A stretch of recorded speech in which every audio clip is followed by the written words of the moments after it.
আমন্ত্রণ চ্যানেল 24 এর নিয়মিত স্বাস্থ্য বিষয়ক সাপ্তাহিক আয়োজন জিসকা ফার্মা নিবেদিত পিউলি মেডিকেল 24 অনুষ্ঠানে। প্রিয় দর্শক, আপনাদের সাথে আছি আমি ডাক্তার অর্থি জোখরেভ। লোকলজ্জা, ভয় কিংবা সামাজিক প্রেক্ষাপটকে সামনে দাঁড় করিয়ে আজ আমাদের দেশের নারীরা স্তনে কোনো জটিলতা হলে সেটিকে প্রকাশ্যে আনতে খানিকটা লজ্জাবোধ করেন। তবে গবেষণা বলছে বাংলাদেশের প্রতি 8 জন নারীর মাঝে একজন নারী তার জীবনের কোনো না কোনো পর্যায়ে স্তন ক্যান্সারে আক্রান্ত হয়ে থাকেন। তবে আপনি কি আক্রান্তের ঝুঁকিতে রয়েছেন? বিষয়টি আপনি কি করে বুঝবেন? প্রিয় দর্শক, আজ আমরা কথা বলবো স্তন ক্যান্সারে আক্রান্তের ঝুঁকি এবং প্রতিরোধে করণীয় বিষয়গুলো নিয়ে। এবং আলোচনা করবার জন্য স্টুডিওতে আমাদের সাথে উপস্থিত রয়েছেন একজন স্বনামধন্য বিশেষজ্ঞ চিকিৎসক। উপস্থিত আছেন ডাক্তার ফেরদৌস শাহরিয়ার সাইদ, যিনি senior consultant medical oncology, Evercare hospital, Dhaka. প্রিয় দর্শক, আজকের আলোচনার বিষয়ে যে কোনো তথ্য কিংবা পরামর্শের জন্য আপনি চাইলেই ফোন দিতে পারেন টেলিভিশন স্ক্রলে দেখানো নাম্বারে। আমরা চেষ্টা করব আমাদের বিশেষজ্ঞ চিকিৎসকের দ্বারা আপনার এই বিষয়টি নিয়ে আলোচনা করবার। স্যার, স্বাগত আমাদের আজকের আয়োজনে। ধন্যবাদ স্যার, আপনাকেও ধন্যবাদ। আমরা খুব চমৎকার এবং প্রাসঙ্গিক একটি বিষয় নিয়ে কথা বলছি। স্যার, শুরুতে একটু জানবো যে এত নারী বাংলাদেশে স্তন ক্যান্সারে আক্রান্ত হচ্ছে, বাংলাদেশ সব বিশ্বব্যাপী আসলে পরিসীমাটা কেমন? আমরা কি কোনো ডেটা বের করতে পেরেছি কিনা? দেখেন, ডেটা হলে যেটা আছে সেটা হলো বিদেশি ডেটা। আমরা একটু পিছিয়ে আছি, অনেক পিছিয়ে আছি যে আমাদের ক্যান্সার রেজিস্ট্রি নাই ন্যাশন ওয়াইজ। জাতীয় একটা ক্যান্সার রেজিস্ট্রি থাকে, আমাদের হসপিটাল বেসড আছে, বিভিন্ন হসপিটাল, আমার হসপিটালেও আছে, কিন্তু এটা সম্মিলিতভাবে নাই। কিন্তু আমরা যেটা দেখছি প্রতি বছর আমাদের প্র্যাকটিসেই দেখছি, আমরা যদি দেখি যে আমাদের ব্রেস্ট ক্যান্সারের রোগীর সংখ্যা কত 10 বছরের একটা ডেটা যদি দেখি যে হ্যাঁ একদম এভাবে উঠে যাচ্ছে। আচ্ছা, মানে যারা আসছে আমাদের কাছে, আমার হাসপাতাল তো সব রোগী আসতে পারে না, একটু দামি হসপিটাল, হ্যাঁ। তো যাই হোক, সেখানেই কিন্তু এরকম ভাবে উঠছে। আর আপনি যদি ক্যান্সার ইনস্টিটিউট, ঢাকা মেডিকেল এবং অন্যান্য জায়গায় যান, দেখবেন যে ওটা এরকম ভাবে উঠছে এবং প্রচুর রোগী স্তন ক্যান্সারের। এবং এর থেকেই বোঝা যাচ্ছে যে রোগীর সংখ্যা বাড়ছে। এগুলো অনেকগুলো কারণ আছে, ডায়াগনোসিসও হচ্ছে, সচেতনতা হচ্ছে, অনেক কিছু ফ্যাক্টর আছে। আগে অনেকে আসতো না, এখন আসছে। আমরা হয়তো আগে চাইতে একটু বেশি সচেতন হতে সেগুলো পেরেছি। সব মিলেই আমাদের সংখ্যা বেড়ে যাচ্ছে। এতে আমরা বুঝতে পারি যে এখন যেটা মহিলাদের কিন্তু প্রথম ক্যান্সারটা স্তন ক্যান্সার। আচ্ছা আচ্ছা। হ্যাঁ, এখন এবং কিন্তু আমরা যদি জরায়ু মৃত্যুর ক্যান্সার না। তালিকা থেকে হিসাব করি যে ক্যান্সার শনাক্তের যে সমস্ত ডিজিজগুলো রয়েছে, তার মধ্যে স্তন ক্যান্সারের মৃত্যুর তালিকাটাও মনে হয় অনেক দীর্ঘ আমাদের দেশে। এটা কারণ হলো আমাদের দেশে স্ক্রিনিং প্রোগ্রাম নাই। আচ্ছা আচ্ছা। স্ক্রিনিং জিনিসটা হলো একটা বয়সে যখন হয়ে যায় তখন কিছু পরীক্ষা করা হয়। তো ওই সময় পরীক্ষা করলে ক্যান্সারের আগের অংশ, মানে পূর্ববর্তী অবস্থার থেকে ছোট ক্যান্সার একদম ছোট অবস্থায় ধরে ফেলা যায়। তখন এটা কিন্তু খুব তাড়াতাড়ি ছোট একটা অপারেশন এবং এর পরবর্তী চিকিৎসাগুলো খুব সাধারণত জটিল হয় না এবং কিওর হয়ে যায় এরা। কেন স্টেজ, আমরা স্টেজ বলি যেটা, যে খুব আর্লি স্টেজ হয়। এটা না থাকাতে বাংলাদেশে যেটা হয়েছে যে আমাদের স্টেজগুলো দেরিতে আসে। আচ্ছা। প্রচুর রোগী আসে স্টেজ 3 এবং একটা বড় অংশ আসে স্টেজ 4, মানে একদম ছড়িয়ে গিয়েছে। তার মানে স্তন ক্যান্সারের বিভিন্ন স্টেজ রয়েছে। স্যার, এগুলো সম্পর্কে আমরা জানবো, কিন্তু একটু জানতে চাই যে স্তন ক্যান্সার কেবলমাত্র নারীদের হয়ে থাকে নাকি পুরুষেরাও আক্রান্তের ঝুঁকিতে? ধন্যবাদ, খুব ভালো একটা পয়েন্ট। নারীদেরই বেশি হয়। নারীদের 100 জনের মধ্যে 99 জন হলো নারী, একজন পুরুষ। এই মুহূর্তে আমার চিকিৎসাধীন আছেন 4 জন পুরুষ। আচ্ছা আচ্ছা। তো বহু মহিলা, বাট 4 জন পুরুষ। তো পুরুষদের হয় খুব কম হয়, 1%। তার মানে পুরুষেরাও আক্রান্তের ঝুঁকিতে। স্যার, এই যে আক্রান্তের ঝুঁকিতে নারীরা আমরা এগিয়ে রয়েছে বলছি এবং পুরুষেরাও রয়েছে, কিন্তু কোন ধরনের নারীরা আক্রান্তের ঝুঁকিতে বেশি? আচ্ছা, এখানে 2টা ফ্যাক্টর আছে। একটা আপনি বদলাতে পারবেন না। আচ্ছা আচ্ছা। হ্যাঁ, একটা বদলানো যাবে। বদলাতে পারবেন না কি? বিং এ ফিমেল, আপনি মহিলা হয়েছেন যেহেতু, ওই যে 99 জনের মধ্যে আপনি, তো মহিলাদের বেশি হয়। সো মহিলা হওয়া মাত্রই রিস্ক। 2 নম্বর হলো গিয়ে বয়স, যত বয়সটা বাড়তে থাকবে তত রিস্ক, আচ্ছা, একটা বয়স পর্যন্ত। আর আরেকটা হলো ফ্যামিলি হিস্ট্রি, আপনার মা, খালা, বোন, কাজিন এদের ছিল, তখনও রিস্ক। আরেকটা হলো জেনেটিক, যে একটা আমরা বলি না জিন, এখানে BRCA1 মেইনলি, বা BRCA2ও হতে পারে, এগুলো মিউটেশন যদি হয়, আচ্ছা আচ্ছা, মিউটেশন হলে কিন্তু এটা ফ্যামিলিয়াল একদম পড়ে গেছেন। 10 ভাগ 100টা ব্রেস্ট ক্যান্সারের মধ্যে 10টা ব্রেস্ট ক্যান্সার কিন্তু ফ্যামিলিয়াল ব্রেস্ট ক্যান্সার। আচ্ছা তো আচ্ছা, এদের কিন্তু খুব বেশি রিস্ক যে ভবিষ্যতে ব্রেস্ট ক্যান্সার হতে পারে, সেটা একটা। তারপরে আছে হলো গিয়া ইয়াং বয়সে মানে পিরিয়ড শুরু হয়েছিল, আর্লি মেনার্কি, আর্লি মেনার্কি। এটা হলো ধরেন 10-11 এরকম 9-10-11 হয় না অনেকে, এবং এরা যদি আবার বেশি দিন মানে চলতে থাকে, যেমন 55 পর্যন্ত পিরিয়ড মানে হলো, পিরিয়ডটা শেষ হয় যে লম্বা। মেনোপজের টাইমটা আমরা বলছি, ওইটাও দীর্ঘ, আবার ওইটাও দীর্ঘ। পিরিয়ড শুরু হয়েছে একদম আর্লি এজে। হ্যাঁ, এই গ্রুপটা বেশ রিস্কে থাকে হরমোনাল ইনফ্লুয়েন্সের জন্য। যারা বিয়ে করে নাই, হ্যাঁ, আচ্ছা, তারাও রিস্কে থাকে। যাদের বাচ্চা হয় নাই তারা রিস্কে থাকে। যাদের বাচ্চাগুলো মানে এইগুলো অনেকগুলো রিস্ক আছে।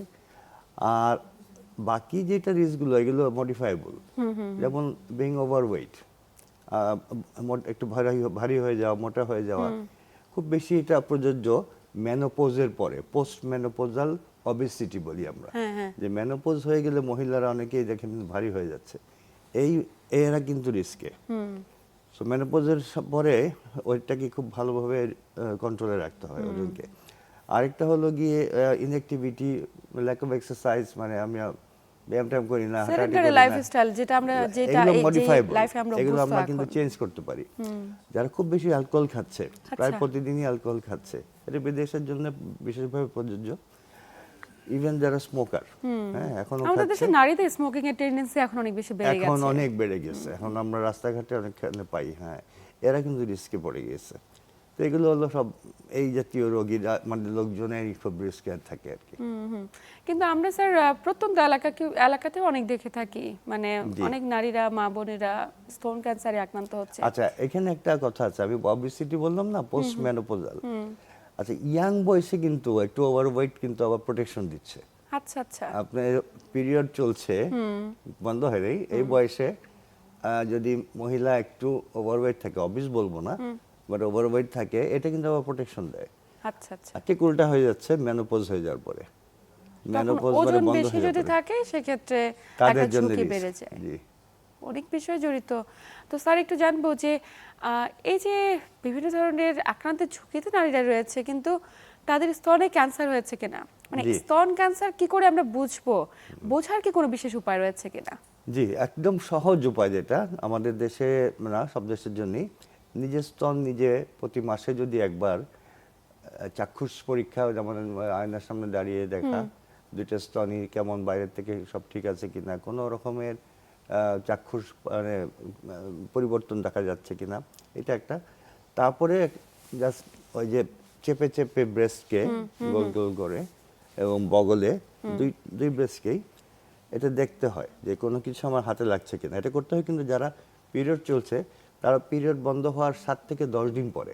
আচ্ছা, মানে পার্টিকুলার একটা সময়সীমা হ্যাঁ, রয়েছে। হ্যাঁ, কেন বলি যে বহু মহিলার পিরিয়ডকালীন সময় ব্রেস্টের লাম্প দেখা যায়, একদমই, চাকা দেখা যায়, ব্যথাও করে তো অনেকের ক্ষেত্রে। ব্যথাও করে। তো এইটা কিন্তু কনফিউশন হতে পারে যে এটা, হ্যাঁ, আমার তো টিউমার হয়ে গেছে মনে হয়, আসলে তা না, এটা নর্মাল জিনিস।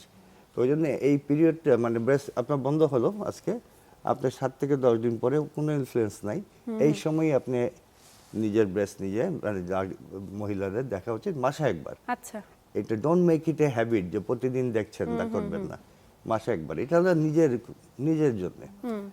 আর 40 বছর হয়ে গেলে, আর 40-এর উপরে আমরা বলি যে ম্যামোগ্রাম করতে, সনোম্যামোগ্রাম।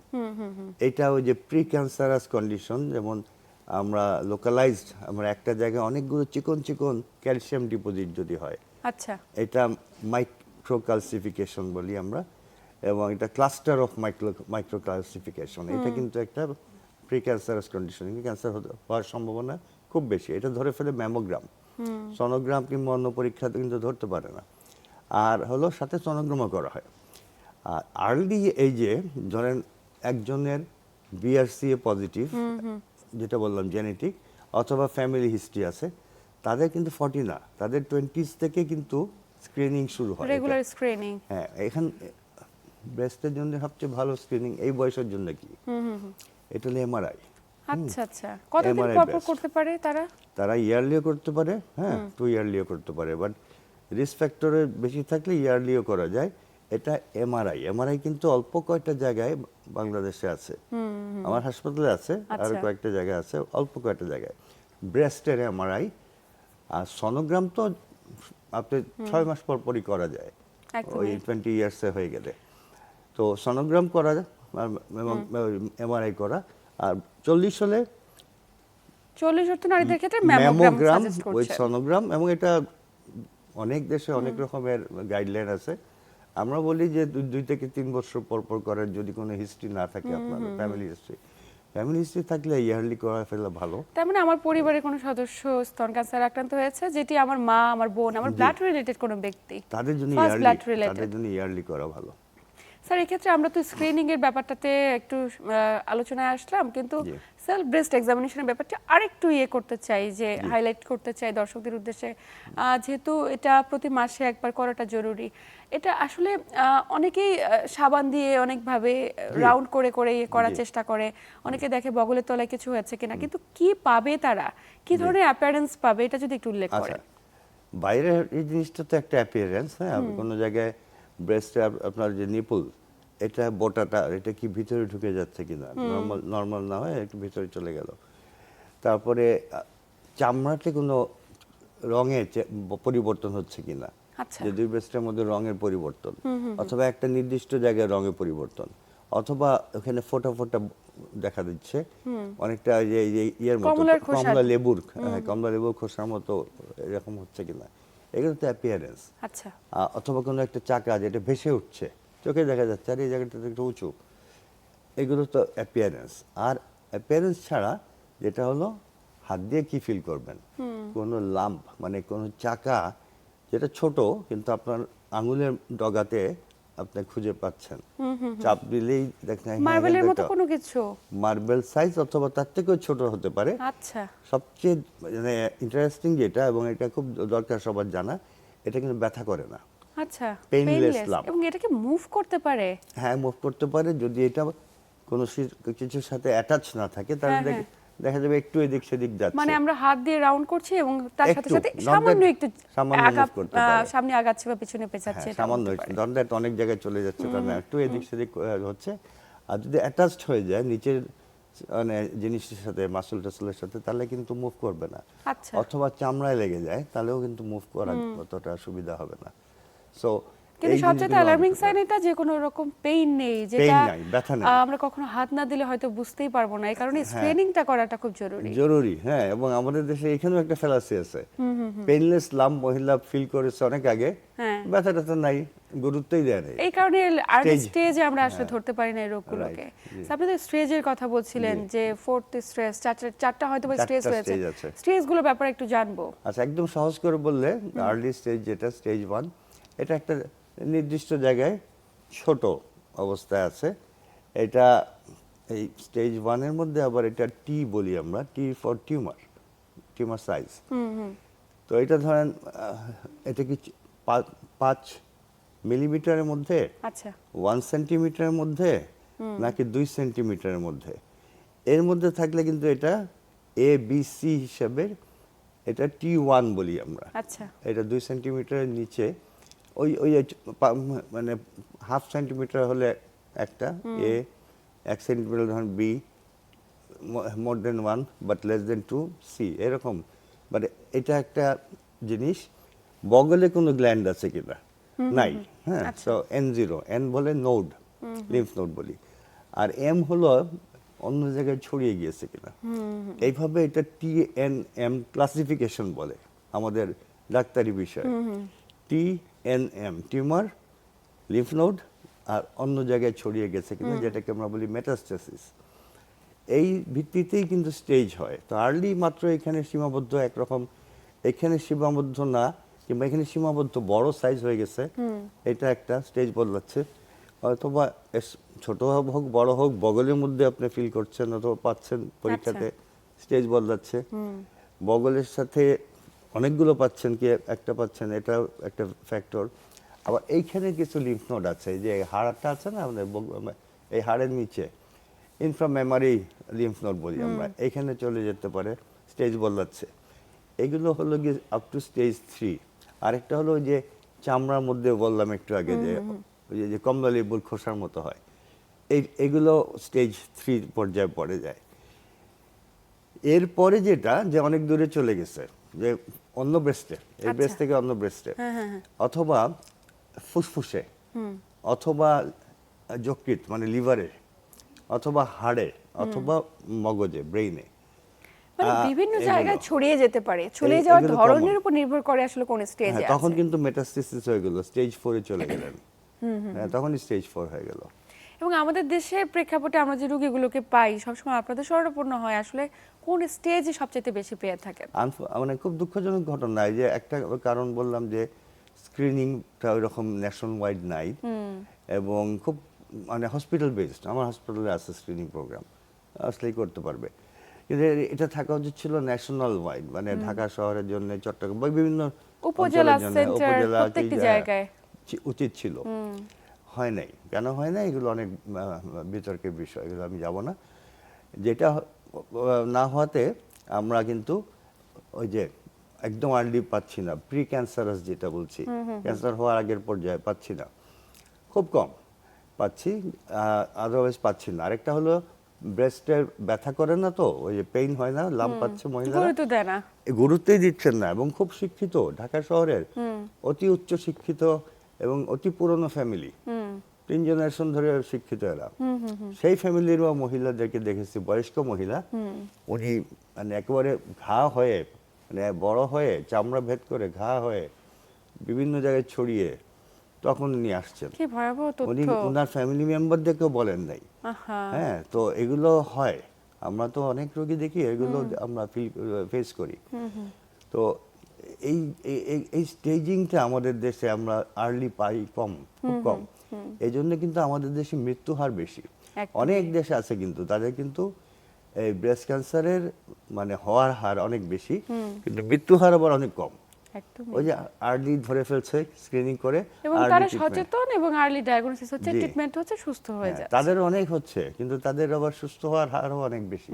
একদমই। কিন্তু স্যার, আপনি তো বিভিন্ন পরীক্ষার কথা অলরেডি বলে ফেলেছেন যে 40 বছর বয়সের পরে আপনি ম্যামোগ্রাম করার কথা বলছেন, এবং 22 বছর বয়স থেকে যদি ফ্যামিলি হিস্ট্রি থাকে, আপনি খুব চমৎকারভাবে বলেছেন যে এমআরআই করতে পারে ব্রেস্টে। কিন্তু যারা প্রত্যন্ত এলাকায় রয়েছে, আপনি বলছিলেন এমআরআই তো লিমিটেড কয়েকটা সেন্টারে শুধু অ্যাভেলেবল, কিন্তু যারা প্রত্যন্ত এলাকার মানুষ, একটা দারিদ্র্য সীমার নিচে বসবাস করছে, তাদের ক্ষেত্রে এমআরআই করাটা খানিকটা ব্যয়বহুল। অবশ্যই তাদের ক্ষেত্রে করণীয় কি? তাদেরকে সেলফ ব্রেস্ট এক্সামিনেশন, যেটা এটা আমি বলবো, এটা একটা সামাজিক আন্দোলন করা উচিত। হ্যাঁ, স্কুল পর্যায়ে গিয়ে গিয়ে ক্যান্সার সোসাইটি এবং আরো অনেক সোসাইটি আছে, এরা এদেরকে শিখে দেওয়া উচিত। তো ব্রেস্ট সেলফ এক্সামিনেশন শিখলেও কিন্তু খুব অল্প হয়ে গেছে যখন ডিটেক্টেবল আঙ্গুলে, but maybe it is stage 1, এই অবস্থায় কিন্তু আপনি ধরতে পারবেন। তখন আরেকটা যেটা হলো আলট্রাসোনোগ্রাম। আলট্রাসোনোগ্রাম সব জায়গায় আছে, তো সোনোগ্রামটা করা যায় 6 মাস পর পর, যাদের ফ্যামিলি হিস্ট্রি আছে। ফ্যামিলি হিস্ট্রি না থাকলে অ্যাটলিস্ট ইয়ারলি করেন। এটা তো কোনো রেডিয়েশন নাই, হ্যাঁ, এটা সোনোগ্রামে কোনো রেডিয়েশন নাই, ক্ষতি করছে না। ম্যামোগ্রাম করতে পারবেন না 40 ইয়ার্সের আগে, অনেক দেশে বলে 45 এর আগে করা ঠিক না। আচ্ছা, তার মানে আলট্রাসোনোগ্রাম করে নিতে পারে, এছাড়া সেলফ ব্রেস্ট এক্সামিনেশনের বিকল্প নেই। স্যার, যখন ডায়াগনোসিসের পর্যায়ে যায়, যে কোনো উপসর্গ উপস্থিত রয়েছে, যে উপসর্গগুলোর কথা আমরা বলছি যে এটা স্তন ক্যান্সারের উপসর্গ, এগুলো নিয়ে যখন চিকিৎসকের কাছে যায়, পরীক্ষা করেন কি কি শনাক্ত করার ক্ষেত্রে? আচ্ছা, হ্যাঁ, খুব ভালো প্রশ্ন। পরীক্ষা করা হয় কিছু কমন ব্লাড টেস্ট আছে করি, টিউমার মার্কার, বেশিরভাগ ক্ষেত্রে টিউমার মার্কার যেটা, এগুলো কিন্তু ডায়াগনোস্টিক না, এটা আমাদেরকে হেল্প করে। বেশিরভাগ ক্ষেত্রে এটা নর্মাল থাকে ব্রেস্ট ক্যান্সারে। তারপরেও একটা দেখা হয় যে কোনো কোনো ক্ষেত্রে প্রথমেই আমরা এগুলো বেশি পাই, তখন সুবিধা হয়, এটাকে আমরা পরে আর কি দেখতে সুবিধা হয় যে কেমন কাজ হচ্ছে চিকিৎসা। আর হলো ব্লাড টেস্ট ছাড়া যেগুলো হলো নর্মাল ইসিজি করা হয়, এক্সরে করা হয়, একটা আলট্রাসোনোগ্রাম করা হয়, এগুলো একদম বেসিক টেস্ট। কিন্তু আমার স্তন ক্যান্সার শনাক্ত করব আমি কনফার্মেটরি টেস্ট কোনটা দিয়ে? ওটা আসছি, এগুলো তো বেসিক টেস্ট। আর ব্রেস্টের জন্য আমরা সাধারণত আমরা সব সময় বলি এটা বায়োপসি করতে, কোর বায়োপসি। হ্যাঁ হ্যাঁ, এটা নিডল দিয়ে, এটা সোনোগ্রাম দিয়ে, সোনোগ্রাম মেশিনে দেখে ওই চাকার ভিতরে যেখানে সলিড টিস্যু আছে বেশি, ওইখান থেকে টিস্যু আনতে হয়। একটু মোটা নিডল, ওখানে লোকাল অ্যানেস্থেসিয়া দিয়ে জায়গাটাকে অবশ করে আপনি সংজ্ঞা নিয়ে আসেন, যিনি করে ফেলছেন। ওই টিস্যুটা পরে প্যাথোলজি পরীক্ষা করা হয়, এটাকে বলি হিস্টোপ্যাথোলজি। ওইখান থেকে আমরা ডায়াগনোসিস হয়ে যায়। আরেকটা জিনিস হয়, এটা কেমিক্যাল টেস্ট হয় ওই টিস্যুর থেকে, ওটাকে বলে ইমিউনোহিস্টোকেমিস্ট্রি। আচ্ছা আচ্ছা। ওইটা করে আমরা টাইপ জানে ফেলি, ব্রেস্ট ক্যান্সারের টাইপটা কি। আমরা তো স্টেজিং বললাম একটু আগে, আরেকটা বড় জিনিস হলো টাইপ। এখানে বেশ কয়েকটা জিনিস আছে, এই জিনিসগুলো আমরা দেখে আমরা এটাকে ব্রেস্ট ক্যান্সার কিন্তু এখন 6 থেকে 8টা গ্রুপে ভ্যারিয়েন্ট রয়েছে। ভ্যারিয়েন্ট 6 থেকে 8 ভ্যারিয়েন্ট, চিকিৎসা আলাদা, ভবিষ্যৎ আলাদা। তার মানে ভ্যারিয়েন্ট কোনটা রয়েছে সেটা প্রাথমিক অবস্থায় যদি শনাক্ত করতে পারি, চিকিৎসা ধরনটা এটা কি রকম হবে? ম্যান্ডেটরি, এটা কিন্তু হ্যাঁ, ম্যান্ডেটরি। আপনি একদমই। চিকিৎসা যাওয়ার আগেই এই টেস্টগুলো করবেন, করে তারপরে কোনোটা চিকিৎসা হয় অপারেশন আগে, কোনোটার হয় অপারেশন পরে অথবা মাঝামাঝিতে। আগে ওষুধ দিয়ে চিকিৎসা হয়, তারপরে হয় অপারেশন, তারপরে বাকি চিকিৎসা। স্যার, এই যে চিকিৎসা পদ্ধতির ধরনগুলো রয়েছে এগুলো সম্পর্কে বিস্তারিত জানবো, কিন্তু একটা বিষয় আমি এখানে আসতে চাই যে আমাদের দেশে ব্রেস্ট ক্যান্সার শনাক্ত করার ক্ষেত্রে এফএনএসি নাকি কোর বায়োপসি, এটা নিয়ে একটা বড় ধরনের মিথ রয়েছে প্রত্যন্ত এলাকায় বিশেষ করে। এই বিষয়টি সম্পর্কে অনেক বিস্তারিত তথ্য জানবো এবং এক্ষেত্রে দর্শকের সচেতনতা বাড়ানোটা খুব বেশি জরুরি। তবে সময় হচ্ছে একটি ছোট্ট বিরতি নেবার। প্রিয় দর্শক, জিসকা ফার্মা নিবেদিত পিউলি মেডিকেল 24 অনুষ্ঠান থেকে নিচ্ছি ছোট্ট একটি বিরতি, সাথেই থাকুন। দর্শক, বিরতির পর আবারও সবাইকে স্বাগত জানাচ্ছি জিসকা ফার্মা নিবেদিত পিউলি মেডিকেল 24 অনুষ্ঠানে। আপনাদের সাথে আছি আমি ডাক্তার অর্থি জোখরিফ এবং আমার সাথে আছেন একজন বিশেষজ্ঞ চিকিৎসক। স্যার, বিরতির পর আবারও স্বাগত আমাদের আজকের আয়োজনে। জি, ধন্যবাদ। বিরতকে কথা বলছিলাম যে স্তন ক্যান্সার যাদের হচ্ছে তাদের মধ্যে আক্রান্তের ঝুঁকিতে কারা এবং কি ধরনের উপসর্গ প্রকাশ পেলে আমরা সচেতন হব। বিরতকে একটি প্রশ্ন রেখেছিলাম যে আসলে স্তন ক্যান্সার যখন আমরা শনাক্তকরণ করি কনফার্মেটরি টেস্টের জন্য এফএনএসি নাকি বায়োপসি কোনটি আসলে জরুরি? এখানে অবশ্যই জরুরি হলো বায়োপসি, কেননা এখানে বায়োপসি করলে আমরা এখানে মিস হয় না। ক্যান্সার কিন্তু একটা চাকা, এই টিউমার, এই টিউমারের মধ্যে সব কিন্তু ক্যান্সার সেল থাকে না। আমরা বলি হেটেরোজেনিয়াস অর হেটেরোজেনাস। হেটেরোজেনাস মানেটা কি? কিছু ক্যান্সার সেল ছড়ানো ছিটানো, কিছু ভালো সেল ছড়ানো ছিটানো। এখন এফএনএসি যেটা করা হয় খুবই একটা সূক্ষ্ম ফাইন নিডল বলি, এই ফাইন নিডল দিয়ে কিছু সেল নিয়ে আসি। আশেপাশেই হয়তো বা ক্যান্সার সেল ছিল, কিন্তু যে 10টা সেল নিয়ে আসছেন 10টাই ভালো সেল। সো এখানে একটা ফলস নেগেটিভ বলি আমরা, রিপোর্ট পাওয়ার সম্ভাবনা থাকে। আরেকটা জিনিস, আপনি যে সেলগুলো এনেছেন এখানে যদি আপনি সেল ব্লক, একটা বিশেষ ব্যবস্থা আছে, এটা বানানোর সুবিধা না থাকে, যেটা বাংলাদেশে বেশিরভাগ ল্যাবেই নাই, তাহলে কিন্তু আপনি এটার থেকে কেমিক্যাল টেস্টটা করতে পারবেন না, যেটাকে বলি ইমিউনোহিস্টোকেমিস্ট্রি। আচ্ছা আচ্ছা। আর বায়োপসি করলে আপনি টিস্যু নিয়ে আসতে পারছেন, অনেক কিছু সেল ছাড়াও আশেপাশের অনেক জিনিস, এবং এটা কিন্তু মিস আমরা সচরাচর দেখি না। এটা বলতে গেলে 99.9%ই এটা ডায়াগনোসিস হয়ে যায়। এবং তারপরে যেটা হয় ওই যে কেমিক্যাল টেস্টগুলো করা যায়, করে আমরা টাইপটা, যেমন হরমোন রেসপন্সিভ না হরমোন নন রেসপন্সিভ টিউমার, একটা HER2 বলে একটা ব্যবস্থা আছে মলিকুল, এটা কি পজিটিভ না উইকলি পজিটিভ না নেগেটিভ, এর চিকিৎসা কিন্তু ধারা আলাদা এগুলোর জন্য। আচ্ছা, মানে এগুলো টেস্ট শুরুতেই করে নেওয়াটা জরুরি। Ki-67 একটা মলিকুল, ওইটা বলে যে এটা কি অ্যাগ্রেসিভিটি কত। আচ্ছা। তো এগুলো শুরুতেই কিন্তু করা যায় বায়োপসি করে, টিস্যু পেলে, ইমিউনোহিস্টোকেমিস্ট্রি করে। এফএনএসি থেকে সেটা করা যায় না। স্যার, এই যে বিভিন্ন পরীক্ষা নিয়ে কথা বলছি, দর্শকরা হয়তো বা চিকিৎসকের কাছে গেলে আপনারাই শনাক্তকরণ করবেন যে কার ক্ষেত্রে কোনটি জরুরি, কিন্তু একটু জানতে চাই যে আপনি তো বিরতির আগে বলছিলেন যে কারো ক্ষেত্রে অপারেশন করা জরুরি, কারো ক্ষেত্রে কেমো এবং রেডিওথেরাপি নেওয়া জরুরি। আর চিকিৎসার এই ধরনগুলো সম্পর্কে একটু ছোট্ট করে জানবো, আমরা সময় স্বল্পতা রয়েছে। এই যে আমরা যেটা ইমিউনোহিস্টোকেমিস্ট্রি করলাম, ওর টাইপটা জানলাম, দুইটা বিশেষ টাইপ আছে।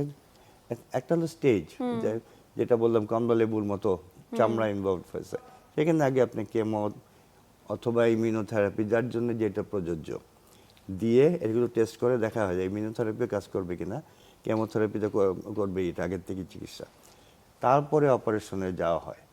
আচ্ছা, ওইটা তো স্টেজ। আর টাইপ হলো, আর যদি HER2 পজিটিভ হয়, HER2 একটা মলিকুল, তাহলে অবশ্যই কেমো রেডিয়েশন। এখন ট্রিপল পজিটিভ হতে পারে, সেক্ষেত্রেও ওই ইয়েটা বেশি, হার্ড টু রোলটা খুব বেশি। কেমো প্লাস মাইনাস দিলেন একটা দিলেন কেমো, আজকাল এটাকে ডাউন মানে ইয়ে বলতেছে যে চিকিৎসাটা কম দিয়ে কিভাবে ভালো চিকিৎসা করা যায়। আচ্ছা আচ্ছা।